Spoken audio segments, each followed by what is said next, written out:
So we're Standard POS, and this is our team. So you might recall, we were working on the video browsing tool, the other end of the processing project for the video.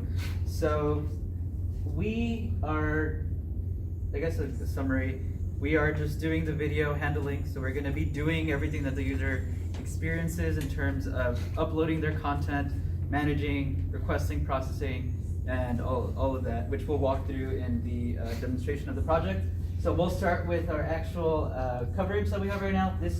We're looking at the client coverage, which as you can see is doing very good. We are at 99.66%, which are some things that need to be covered, but overall, I believe we're doing very well. And is everything good? So we can go to the next tab on here, which will show us the server coverage.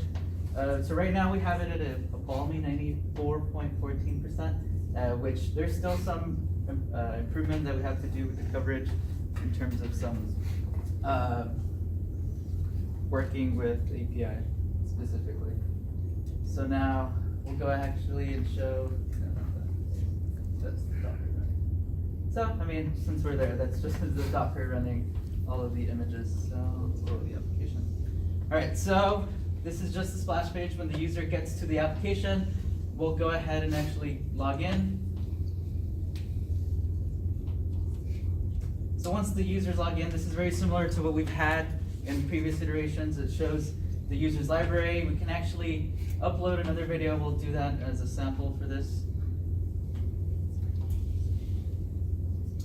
Again, previously done, we can add an upload and shows the description and test. So now what we'll do is that we'll go ahead and process or submit a, so first of all, here we can see that there's no results for this particular video since we just submitted and we haven't submitted for processing.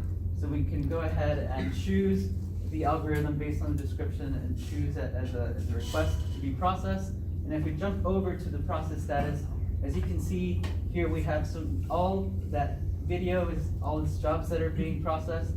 Now, we have a lot here, and this is actually showing some process requests we had from a previous video that was already in the library. But as you can see, the video that we were working with here is the video playback. So we can see these are the last two, and it jumped from to be processed and processed as that was a mock of the processing server that we have. So since we're not actually implementing that side of the project, we just wanted to show that there is an ability for the user to get feedback and have a knowledge of what's being currently worked on in terms of the footage they've requested to be processed.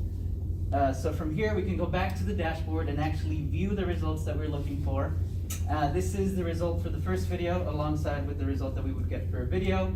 If we go to algorithm 2, now before we were just showing a graph, but now we're actually mocking data that's being sent. Now the data that we're sending over is all the same for every request that we do, but this would mimic, since these are actually points that are given to it as a JSON object, so we have the video and the actual response that's graphed. And the next one, we can see another type of response that we would have based on just a plot of what we're looking for. Again, just mock data that the user said we could use since we don't have any active data.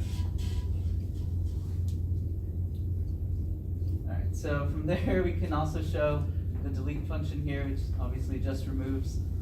And that's a pretty good summary of what we worked on the UI in terms of displaying the video. We previously mentioned in the previous iteration that we were implementing the HLS streaming, so that we don't send all of it in terms of the course. The React player had an issue with requesting an authentication header in the request for the video. So because of that, we were forced to move to an HLS streaming method that React player specifically would accept. Right now, we did work on the HLS and that is functioning, but once we were moving it to the application, or I was moving to the application, there's coverage that needed to be covered and it wasn't meshing. So that will be actually something that we're moving to the next iteration. And on that note, we do have video playing, but again, that's not currently being authenticated. which is not ideal in this particular scenario. So from here, we can actually move to our backlog to demonstrate what we've done a bit more detailed. So if you can, as you can see, HLS, the HTTP live streaming is still back there. We didn't get to pagination sorting. The front end, there were some things that we didn't get to that we will add to the push over to the next iteration. We have, if we can scroll to, these are the different things that we got taken care of in terms of both the front end and the back end.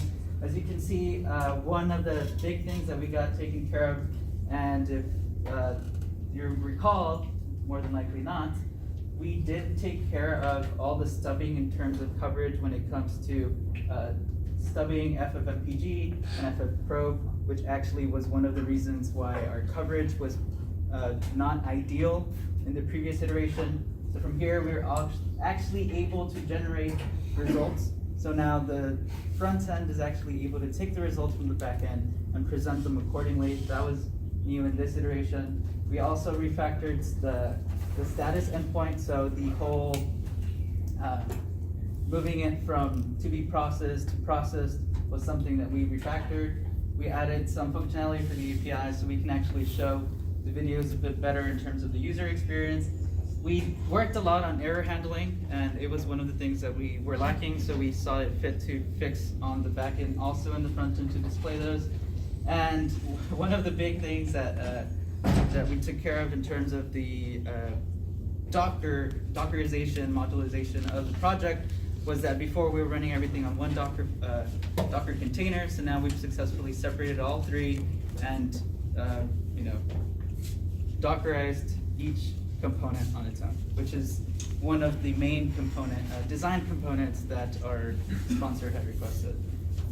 So for the next iteration, our next and final, we will finish with the HLS live streaming issue that we're having, and we will fully implement that. We'll be doing pagination sorting as a way to optimize our front end when we're requesting the videos. We'll clearly improve some coverage.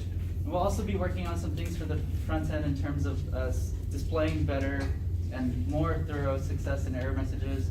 We'll be refactoring some test response. And because we're doing the pagination, that'll have to be work that happens on both the front and back end. And that's really what we have planned for these next and final iteration. And I believe that's about it.